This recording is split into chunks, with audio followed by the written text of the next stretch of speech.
ஆலயா cotton வேட்டிகள் ஷர்ட்டுகள் wedding celebration.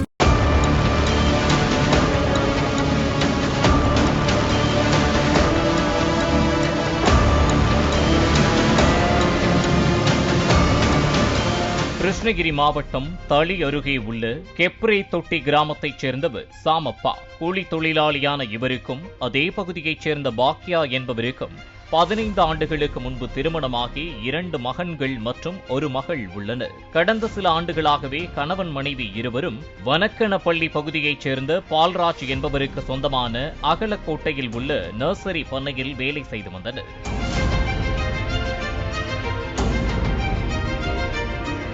இந்நிலையில் கடந்த நவம்பர் 30ஆம் தேதியன்று தளி காவல் நிலையத்திற்கு சென்ற பாக்யா புகார் ஒன்றை அளித்தார். அந்த புகாரில் தனது கணவரான சாமப்பா என்பவர் கடந்த 10 நாட்களுக்கு முன்பு, அதாவது நவம்பர் 20ஆம் தேதி முதல் காணவில்லை என்று குறிப்பிடப்பட்டிருந்தது. இதனை பார்த்த போலீசார், ஏமா 10 நாளா எங்கம்மா போயிருந்த, ஏன் இவ்வளவு நாளா புகார் கொடுக்க வரல என அடுக்கடுக்கான கேள்விகளை பாக்யாவிடம் எழுப்பினர்.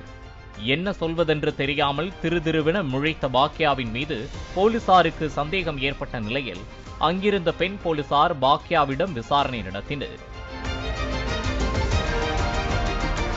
மேலும் அவரது செல்போன் எண்ணை வைத்து யார் யாரிடம் அதிகம் பேசியுள்ளார் என்ற தகவலையும் எடுத்தனர். அப்போது வனக்கனப்பள்ளி பகுதியைச் சேர்ந்த பால்ராஜ் என்பவருடன் பாக்யா அடிக்கடி நீண்ட நேரம் பேசி வந்தது தெரியவந்தது. இதனையடுத்து பால்ராஜையும் விசாரணை வளையத்திற்குள் கொண்டு வந்த போலீசார் இருவரையும் ஒன்றாக வைத்து விசாரித்தனர். அப்போது விசாரணையில் பல திடுக்கிடும் தகவல்கள் வெளியாகி போலீசாரையே அதிர்ச்சியடைய வைத்துள்ளது.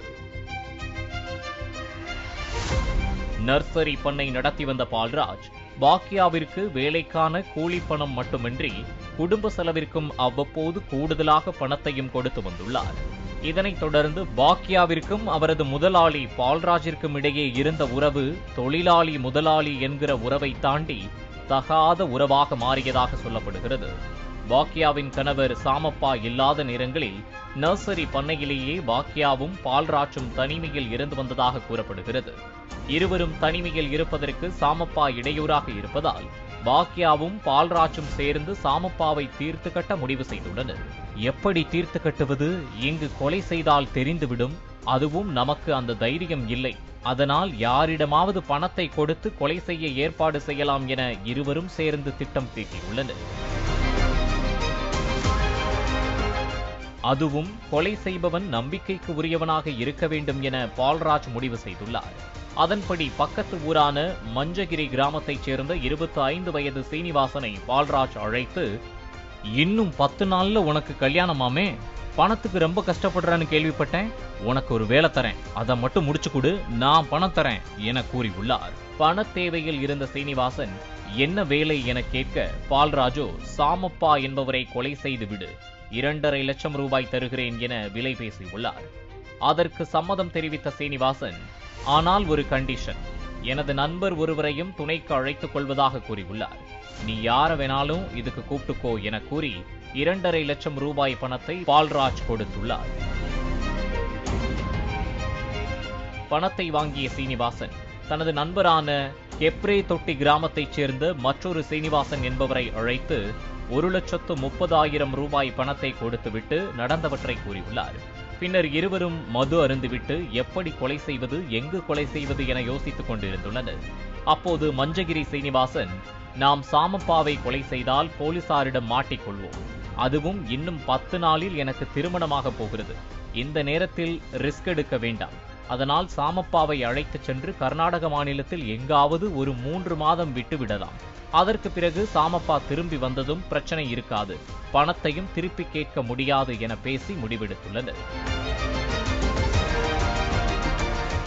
இந்த நிலையில் கடந்த நவம்பர் 20ஆம் தேதி கெப்ரே தொட்டியிலிருந்து சாமப்பாவும் அதே பகுதியைச் சேர்ந்த நாகமணி ஆகிய இருவரும் வேலைக்கு சென்று கொண்டிருந்துள்ளனர். அவர்கள் இருவரையும் அழைத்த 2 சீனிவாசன்களும், எங்களுக்கு தெரிந்த இடத்தில் வேலை உள்ளது, கூலி அதிகமாக வாங்கித் தருகிறோம், வாங்க போகலாம் என அழைத்துள்ளனர். ஆனால் நாகமணி தான் வேலைக்கு வரவில்லை என கூறியுள்ளார். அதனால் நாகமணியை மட்டும் தனியாக அழைத்து 2 சீனிவாசன்களும் ஒரு பீர் ஒன்றை வாங்கி கொடுத்து, நாங்கள்தான் சாமப்பாவை வேலைக்கு அனுப்பி வைத்தோம் என யாரிடமும் சொல்லக்கூடாது என தெரிவித்து நாகமணியை காரில் ஏற்றிக்கொண்டு அவரது வீட்டில் விட்டு சென்றுள்ளனர். பின்னர் சாமப்பாவை மட்டும் தேன்கனிக்கோட்டை அருகே உள்ள பெண்ணாங்கூர் பகுதியில் உள்ள நர்சரி ஒன்றில் வேலைக்கு அனுப்பி வைத்துள்ளனர். இதனையடுத்து பால்ராஜிடம் சென்று, நீங்கள் சொன்னது போல சாமப்பாவை நாங்கள் கொலை செய்து விட்டோம் என மஞ்சகிரி சீனிவாசன் தெரிவித்துள்ளார். இதனை கேட்டு மகிழ்ச்சியடைந்த பால்ராஜ், இனி சாமப்பா தகாத உறவுக்கு இடையூறாக இருக்க மாட்டான் என மனதில் நினைத்துக் கொண்டுள்ளார். சாமப்பா வீட்டில் இல்லாததை அறிந்த சாமப்பாவின் உறவினர்கள் பாக்கியாவிடம் சென்று எங்கு சாமப்பா என கேட்டுள்ளனர். பாக்கியாவும் ஒவ்வொரு முறையும் ஒவ்வொரு பதிலை கூறி சமாளித்து வந்துள்ளார். ஒரு கட்டத்தில் சாமப்பாவிற்கு என்ன ஆனது என தெரியவில்லை, நீ உடனே காவல் நிலையத்தில் புகார் கொடு என உறவினர்கள் வற்புறுத்தியதால் வேறு வழியில்லாமல் பாக்கியாவும் காவல் நிலையத்திற்கு சென்று புகார் அளித்துள்ளார். ஆனால் அப்போது போலீசாருக்கு ஏற்பட்ட சந்தேகத்தில் பாக்கியாவும் பால்ராஜும் வசமாக சிக்கியுள்ளனர். பால்ராஜும் நடந்தவை அனைத்தையும் போலீசாரிடம் தெரிவித்த நிலையில் மஞ்சகிரி சீனிவாசனை பிடித்து போலீசார் விசாரித்தனர். அப்போதுதான் சாமப்பா இன்னும் சாகவில்லை என்பதே பால்ராஜிற்கு தெரிய வந்துள்ளது. மேலும் இப்போது சாமப்பா எங்கு இருக்கிறார் என போலீசார் சீனிவாசனிடம் கேட்க, முன்பு பெண்ணாங்கூர் பகுதியில் உள்ள நர்சரியில்தான் இருந்தார். ஆனால் பாக்கியா போலீசாரிடம் புகார் அளித்ததால் மாட்டிக்கொள்ளக் கூடாது என்பதற்காக தான் சாமப்பாவை கர்நாடக மாநிலம் பெங்களூரு அடுத்த தாவணக்கரை என்ற பகுதியில் உள்ள நர்சரி பண்ணையில் வேலைக்கு சேர்த்துவிட்டேன் என தெரிவித்துள்ளார். இதனையடுத்து கர்நாடகாவிற்கு சென்ற போலீசார் சாமப்பாவை பத்திரமாக மீட்டனர். மேலும் கொலை திட்டம் தீட்டிய பாக்கியா, பால்ராஜ், மஞ்சகிரி சீனிவாசன் ஆகிய 3 பேரையும் போலீசார் கைது செய்து சிறையில் அடைத்தனர். இதில் மஞ்சகிரி சீனிவாசனின் நண்பனான மற்றொரு சீனிவாசன் தலைமறைவான நிலையில் அவரை போலீசார் தேடி வருகின்றனர். தகாத உறவுக்காக கொலை திட்டம் தீட்டி இன்னும் 1 வாரத்தில் திருமணமாக இருந்த இளைஞன் உட்பட 3 பேர் கைதான சம்பவம் அப்பகுதியில் பரபரப்பை ஏற்படுத்தியுள்ளது.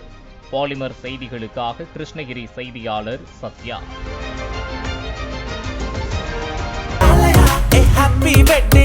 ஆலயா காட்டன் வேட்டிகள் ஷர்ட்டுகள் வெட்டிங் செலிப்ரேஷன். பிளே ஸ்டோர் மற்றும் ஆப் ஸ்டோரில் இருந்து பாலிமர் செயலியை QR கோடு மூலம் பதிவிறக்கம் செய்யுங்கள். செய்திகளை உடனுக்குடன் பெறுங்கள்.